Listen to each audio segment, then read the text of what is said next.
We are really excited about the next guest we have tonight. We were talking about the piece, A Metaphor in 3 Acts earlier, and we have the playwright Maria A. Judice here to be able to talk to us and hopefully answer some questions and break apart what was a really, really complex piece. Maria, how are you? Hi. It's so nice to see you guys. Congratulations to you guys. That is some hard work that you guys are doing. I watched yesterday all day and I watched today all day. So it's a lot of work, and congratulations. Well, thank you, and I hope you're going to come back and watch tomorrow too. You put in the initial work, right? We would not have been able to do any of this if you hadn't put pen to paper in the first place. As we go and as we start, I don't know if you were following the chat on our website, but it was just buzzing back and forth with questions and people breaking the piece apart and having conversations and analyzing it and asking them and asking each other what they thought. Can you give us just a little bit of insight, if you don't mind, as to where this piece came from inside of you? Yeah.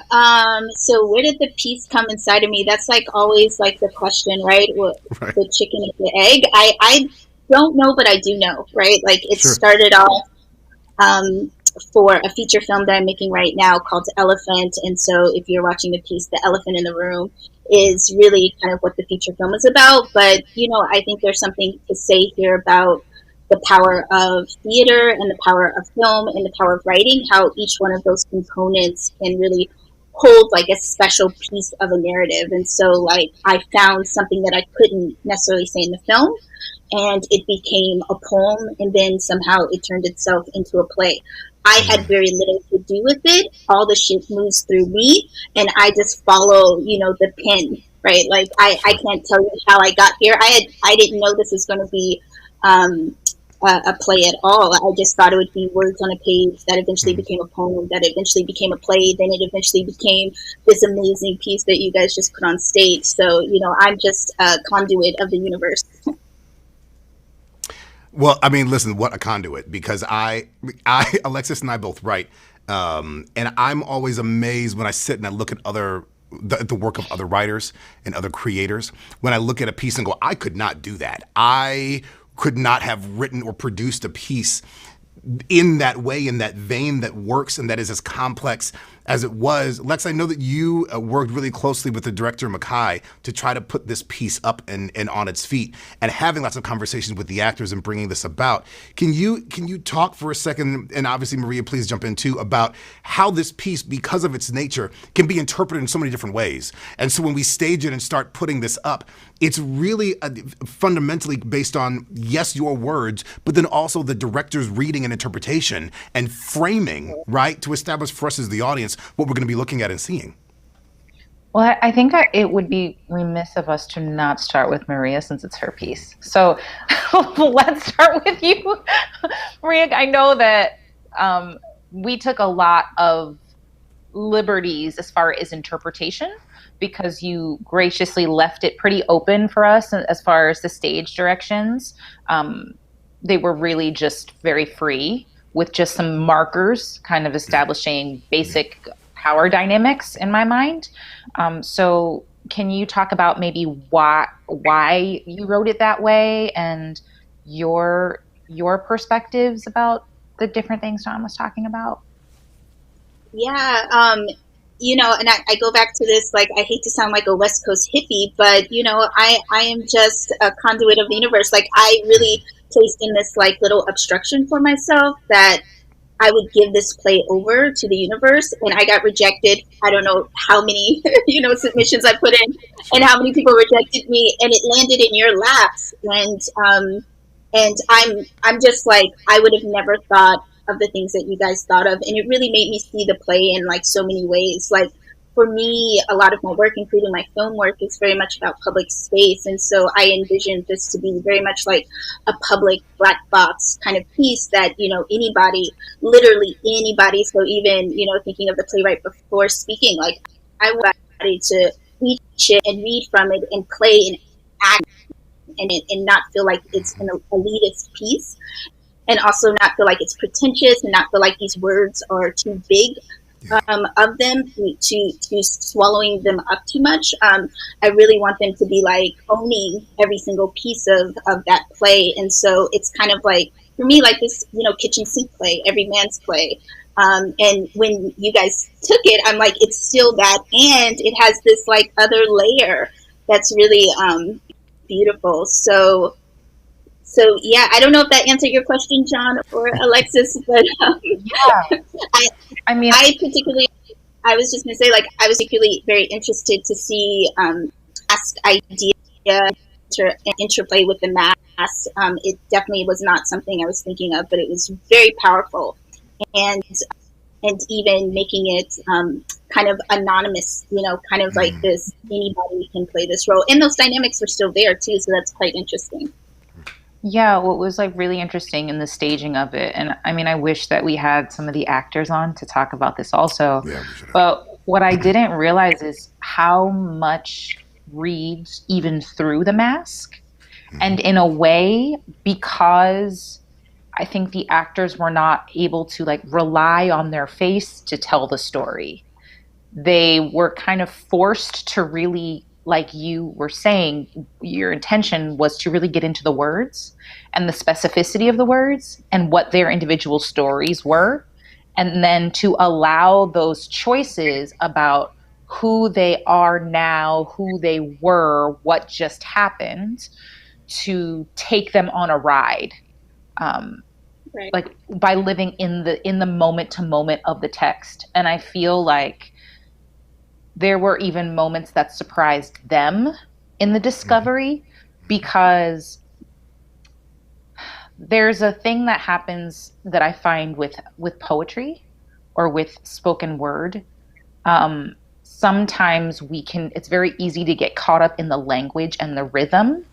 And if you're able to break the rhythm, then it opens up something different. If you kind of release your ideas about what you think something is, and it's interesting, as I just said that, I'm thinking about what that means for us as Black people. If once you're able to release your perceptions and opinions about what you think something is supposed to be, what is discoverable, and what you're able to create in that void, right? Or in that absence of outside information. It's almost like you're like cracking it open. And it was amazing to work in the space with these actors, and I'm so grateful that Makai entrusted me in the space to physically work with them, because that idea of the masks was brilliant. And they didn't get the masks but like putting the mask on and seeing how like subtle, very small movements read in a different way. And I just even think about the differences between all three of them, how they were clearly very different people with very different circumstances and opinions, and a full inner life within this, for the stewards, this structure of confinement, which Mike Stewart seemed to embrace, which Gail's steward seemed to be not cowing, but she acquiesced to. But what was really like underneath it was this freedom to break outside of it. I'm just thinking of like within these walls, when she went by herself. And then for Carmen's character as the agitator, she was tracking going from being a child and then aging, and kind of that process of waking up and not knowing where you are, discovery, and then how that affected her own discovery within self of the experiences that she's had in life. I don't know if I'm completely making sense right now. I'm making sense in my mind. No, you're making complete sense. What I'm interested in too is Maria, you just said too, watching this piece,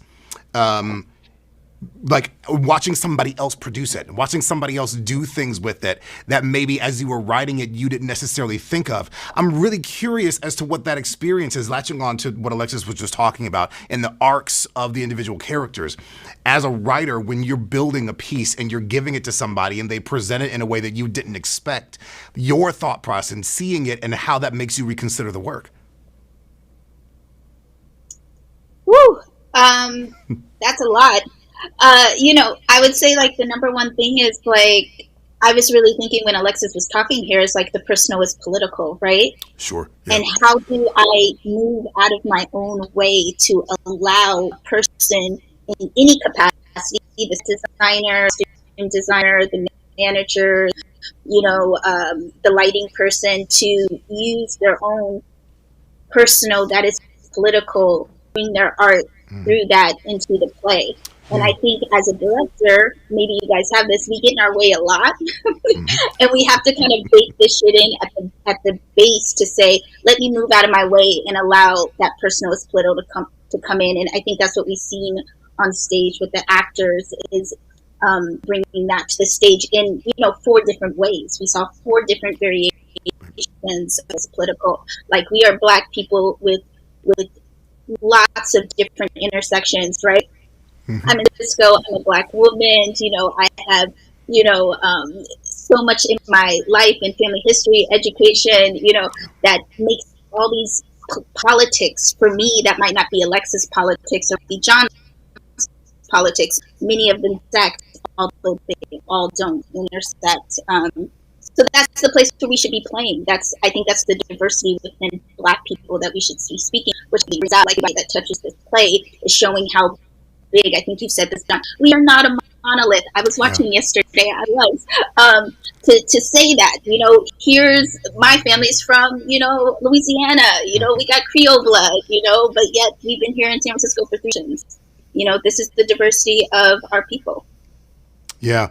I mean, listen, I just want to, I wish that we could have you on all night, and maybe in the future, as this content lives, we can circle back around and have a broader conversation, because I think coming back and touching on this concept of, what it means for us as Black people to express ourselves through a diversity of mediums. And then even within one medium, even if we just look at what theater is, how the 3 of us are different writers, are different creators, and how we can take those same words, and we just saw with your piece, taking the same words and repeating them 3 or 4 times and finding new things. I found new things tonight when I was watching it again, and I've seen it 15 times in the past 4 weeks as we've been walking through this post-production process. So, Maria, as we walk out of here tonight, I just want to touch base with you. As people are watching this piece, as they're picking it apart, what is, one thing that you want to make sure they walk away with, one thing that you want them to consider? I think she's frozen, John. Oh, did we lose you? Maria A. Judice, listen, I think we might have lost her, so we're going to come up off of that shot for a second. I know that we have a couple other guests coming in this evening, and it's been just absolutely fantastic to be able to talk to her. Please go check her out. Follow her on Facebook, on Instagram, and check out that amazing work, Metaphor in 3 Acts.